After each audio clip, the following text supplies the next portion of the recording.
Good evening, Brazos Valley. Welcome into a weeknight edition of Friday Night Lights with Jordan Adams. I'm Justin Wood. Is this your first FNL show? I think it very is, yeah. All right, well, let's have some fun, brother. All right. Ben Peck, by the way, we're nice and let him go on one road trip. He's at South Carolina. We're going to hear from him in just a little bit. This had a chance by far, folks, to be the best week yet, with district titles up for grabs and rivalry games galore. Battle of the Bell wasn't even our game of the week this time. No, yeah, speaking of rivalries, the Battle of the Bell between Rockdale and Cameron-Yale, we'll get to it in just a bit. But first, our teams in Class 6A and 5A, Bryan on the road tonight at Waco Midway, and they desperately need a win, Justin. You're not lying, brother. They are out of the playoff picture if it started today. Vikings QB Malcolm Gooden has been back in action, not full-time, but boy, they needed him tonight. But it's the Panthers starting here first. Up the middle, the handoff. It's going to go to Dominic Hill. He's going to bust this after a little crease and daylight at the line of scrimmage. Tail light to the end zone, as we like to say, but that's not good because it's 7-0. But then here they come. There is Gooden. Doesn't have to do anything here. Hands it to Jalen Wade. Whoop! Makes one guy miss down the boundary at the 1-yard line. Man, Jalen Wade really coming on for this ball club. And then you go to your Wildcat running back, Tate Allen. Boom, boom, boom. Bulls his way into the end zone. 7-7 ball game at that point. Did Bryan take care of business on the road? It's looking good, Jordan, and this is massive. 43-21. We'll have a score update later in the show. Huge game for Bryan, but we head over to District 11 5A Division 1. Number 3, College Station, perfect in league play, taking on Georgetown. Play action pass here for the bad guys. Noah Barras. He hits Drayden Dickman. Oh no, wide open, busted coverage there from the Cougars. You don't see that often, folks. Touchdown, Georgetown. But the Cougars got something for themselves. Arrington Maiden rolling out right here, and he'll find his man Jackson Verdugo. Couple of young guys for the Cougars, but that would lead to a field goal. So back and forth we go. Georgetown now with it again. That play action. Again. Weston Bruce in the corner of the end zone. End of the second quarter. One last time here for Georgetown. Andrew Peter. He's going to take the pop pass, and he's gone, folks. He looks big, but he's got some speed. 22 taillights to the end zone. 49-38. College Station falls to Georgetown. Man, we talked about it, right? It was that College Station defense versus that electric Georgetown offense. Georgetown Hound CSTAT, their first district loss. Okay, we're waiting for next week. Did Consol take care of business tonight? They were facing 0-7 Eastview. Look at Trey Taylor. Whoop! Puts the brakes on. The guy got put in a blender, and then he puts on the speed, and see you later. He's going to bust it. How about that for Play of the Week nominee? Oh, that was nasty. That was nasty. 7-0 Tigers, and my guy, we're not done. Wave to the camera.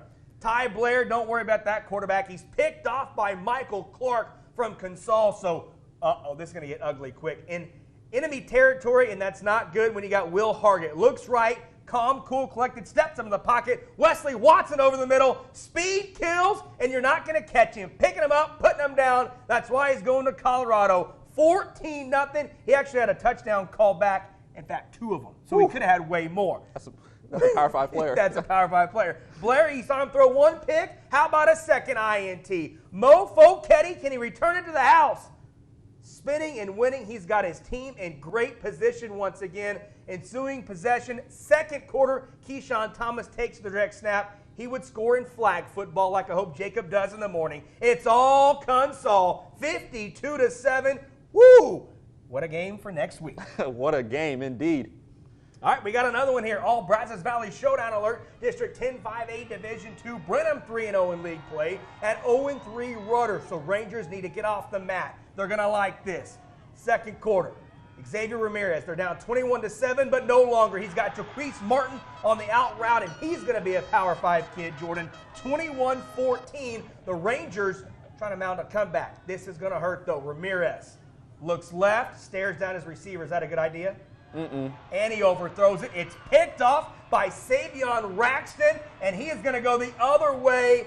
Oh, baby. Pick Six City, 28-14. Brenham now with all the momentum once again. But this Ramirez kid, he's like, hey, you know what? Let's keep playing. On the doorstep, fakes the little jet sweep, calls his own number up the middle, 28-21. What do we have from Merrill Green Stadium? Yeah, you got the feeling Brennan would pull away. They're looking good in the fourth, 48-21. How about the Cubs? We stay in District 10 5A Division 2. Huntsville hosting number 6 Lake Creek. Lake Creek is going to be close to the end zone here in the first, and they won't be denied. Tie Bears, touchdown, easy enough. 14-0 Bad Guys early in this one. We're going to pick this one up mid-play, folks, and it's that man again, Bears, but Justin, he's going to squeak his way in this time. He's at the bottom of the pile, folks. 21-0 Huntsville down. Later in the half, and it's him again. Bears outran everyone in the town of Huntsville. Justin, that's 3 touchdowns, and Lake Creek rolls on this one. Let's pull up a score, folks. Yeah, not what you want to see of your Huntsville fan, 46-6. So what's big now for Huntsville is they knocked off Rudder earlier this year, right? So I think that drops them to 2-3 in district play, but still right there trying to make the playoffs out of that deep 10-5 AD2, especially when you added Brenham to the mix. Real deep. Yeah. Okay, time for our first break here on Friday Night Lights. After this, though, number 1 Franklin had a top 10 showdown, and it lived up to the hype. Plus, we got the Battle of the Bell. Keep it here. More KAGS right after this.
Welcome back into Friday Night Lights. At 2-2 in District 12 4A Division I play, Navasota suffered a heartbreaking loss last week to Iowa Colony. Yeah, it's not going to get any easier, I should say, for the Rattlers at home. But first place, Stafford coming to town. But Justin, I do have a feeling that the Rattlers will be able to bounce back, so let's see what they can do.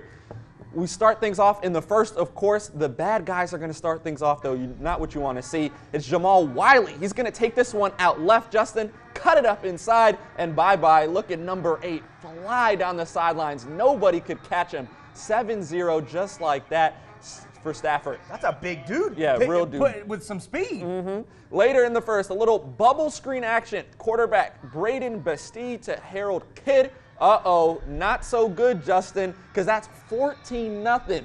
Rattlers down early. He's not kidding around. No, not at all. But I have a feeling, Justin, that Navasota can do something because they won't go down without a fight. Look at Jamal Thomas run through the hole, and nobody's going to catch him. Taillights to the end zone. Look at that man go, 22 for 6. But let's pull up a score. Let's see if Navasota can complete the comeback. Oh, my goodness. They do it! 37-35, folks. You can't make it up. What a win. All they do is play close games, I swear. That's all they do. You saw them earlier with Madisonville. Yeah. All right, to the District 11 4A Division II scoreboard now. 1-0 in league play. Madisonville visiting Gatesville. You can make it 2-0 for the Stayings in district play. 38-19, winner, chicken dinner. All right, this is the one we want to see. Number 1, Franklin at number 10, Lorena. District 11 3A Division I showdown. Lions looking to stay perfect. And they're good because of this guy. Bryson Washington, the Red Sea parts, and he knows he's got reservations for 6. The Baylor commit all pumped up. But here come the Leopards. Jackson Generals, hard play action, rolls right, throws a dart to Brock Cole, and he beats everyone to the pylon for a tutty. So back and forth we go. We had a feeling this is what would happen. On the doorstep, who else but Washington on the end around, cuts it up the field, puts his foot in the ground, cut him out. 1, 2, 3 touchdowns in the first half. 21 Bryson Washington, 14 Lorena, but they would answer. Generals rolling. Not supposed to throw it late, but it works out there on the jump pass. Case and Taylor hauls it in. It was 21-21 at the break. What do we have in the end? You got it, Franklin, too much in the second half. Lions stay perfect, 49-35. Wow, what a barn burner. Yeah, how about that? Same district now, Battle of the Bell. Rockdale at number 8, Cameron Yo. Yo 3-0 in league play. Rockdale with the rock here, and Bladen Barcock hands it to Tim Grice, and he's going to strike for the Tigers. Number 4 picking him up and putting him down the sideline. What a play there for the Tigers. That was the first play of the game. First play of the game for the Tigers, and you thought, oh, upset? Nah. Back on offense, Cameron Yo on the doorstep. Armando Reyes, he's going to find his way into the end zone. So 7-7 just like that. What a rivalry game this one always turns out to be. More from Yo in just a second. Braylon Drake, hard play action. He hits Reyes out of the backfield. A little wheel ride action. I do that to Justin on NCAA. I knew that was coming. 13-7 just like that. Now we're going to jump to the second quarter, folks, and it's that man again, Drake. He's going to hit Jarkirius Hardman. Look at this one. It's a dart, man, a dart. That boy can play. Touchdown, as you can see, could have been on the 1, but Cameron Yo rolls in this one, 47-21 current score. Okay, let's go to District 13, 2A Division II, a stream action on this one. Number 9, Lexington, they're showing you why they're for real. Number 1, they just threw that beautiful ball on the slant. Case Evans, he's a freshman. A freshman is leading number 9 Lexington so far to an undefeated season down in Class 3A Division II. Let's pull up a score because that's all you need to see, I believe, in this one. You got it, 40-7 over Clifton, and you're going to see Clifton's only touchdown, hook and ladder. That might be play of the week. No, can't do that. Lexington, I love you, boys. Way to go. Keep it rolling. All right, let's do it. Am I calling this one? Yeah, I think District so. 12, 2A Division I rivalry game. Number 9 Centerville at Leon. That's Paxton Hancock busting through the line into the end zone. Yeah, that guy is a superstar. But they got another superstar on their team, and his name is Andrew Newman, number 13. Check this out, Justin. The little shovel pass to him. Find his lock, stiff arm. No way. Yeah, down the right sideline. Look at him go. See ya. No, just don't even try. Stepping out of everybody. So you're right. You got Paxton Hancock. You got Andrew Newman. You have Cameron Pate, who I don't know if we see here. No, we're going to see Newman again, though. Watch this. No, you're not. Watch this. Little punt return action. Little special teams tutty for us. Newman going to catch it. Left.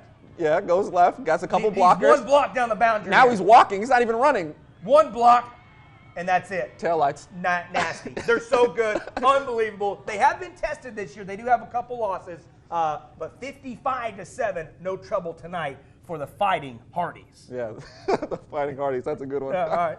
Time for another break here on Friday Night Lights. After this one, the game of the week, pretty good. Yeah, real good. Milano, surprising. Yeah, undefeated up until today, so we'll see what happens. Ooh, all right. Keep it here.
Welcome back into Friday Night Lights. Bryan gets it done on the road at Waco Midway. 50-21, the Vikings back in the playoff picture in District 12 6A. Meanwhile, Brenham takes care of Rudder 48-21.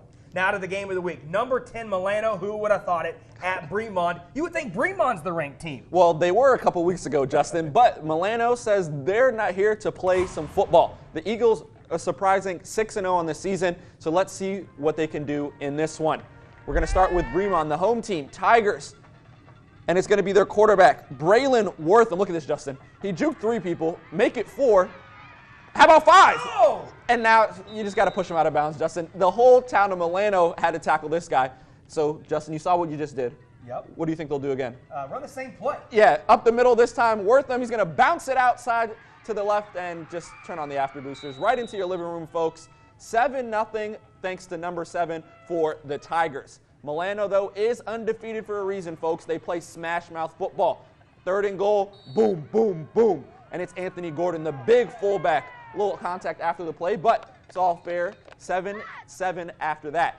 Now, the other superstar that Remond has is that boy, Bobby Drake. A little end-around action, too fast for them. Let's pull up a score and see what we got for this game of the week.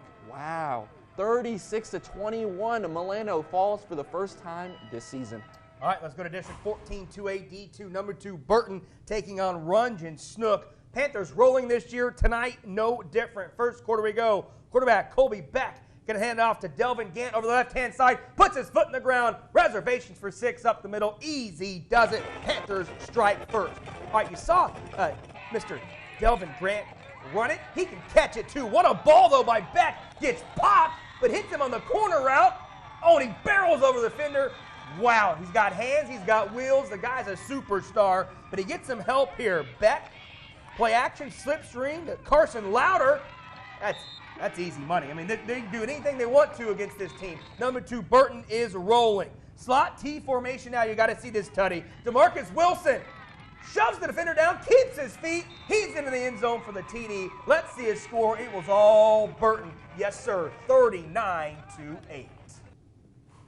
Taps action now. Yes, sir, 6-man variety. It's St. Joe's hosting 2nd Baptist. Their QB, Mark Mishler. Play action, going to hit Walker West. Oh, that was a thing of beauty. He dropped a dime over the defender for that one. And broke a tackle on the way. Oh, man, this Mishler kid, that was 1 passing touchdown. You want 2? Yeah, rolling. That thing's to work for St. Joe's. Just keep it going. He is unbelievable. Let's get you out with the score on this play. Mishler in the gun, going to hit Peter Navarre. And you just trust me, he's going to score on this play, folks. 57-6, all St. Joe's over 2nd Baptist. All right, we got to get you some college football now. Aggies at South Carolina tomorrow night. Our Ben Peck in Columbia. Let's go out to him now before we talk about it. The SEC has no shortage of storied rivalries. Among the cross-division variety, you've got the Deep South's oldest rivalry, Auburn and Georgia. We just saw the 3rd Saturday in October. For Texas A&M and South Carolina, I guess it's maroon versus garnet. You can see the colors are kind of close. What hasn't been close, though, this series so far. Texas A&M winning all 8 matchups against the Gamecocks to this point. The Aggies with exclusive ownership so far of the coveted James Bonham Trophy. It's fun. I love the fact that it stays at the Alamo. I was talking to AC before this, and he was kind of talking to me about it. But, you know, we always try and come in there with the best preparation that we have for every team, and we've just been really good at preparing for them. They just upset. I think they was number 14 at the time, Kentucky. Their mindset is, you know, they can play good ball. They're playing good ball, and, you know, they're coming into the game to win. So we just got to go win with the mindset, not underestimating them, knowing they just came off a big win for themselves. And, you know, just, like I said, just don't underestimate them and treat them with respect and play them to our, you know, our ability. Not only the series history lopsided, the last 3 games in particular heavily favoring the Aggies. They were up 33 points, average margin of victory in those combined games. Only favored by 3 tomorrow night, however, A&M is. So last time it was that close, you had to go back to 2018. That game was also right here in Columbia. Reporting from Williams-Brice Stadium, Ben Peck, KAG Sports. All right, what's your prediction tomorrow, my guy? I got the Aggies winning, of course, Yeah. man. 24 points, the most we scored all season. No, 31 against Sam. But yeah, you're right. But that was the only one. You're right. Yeah, against FBS Yeah. teams.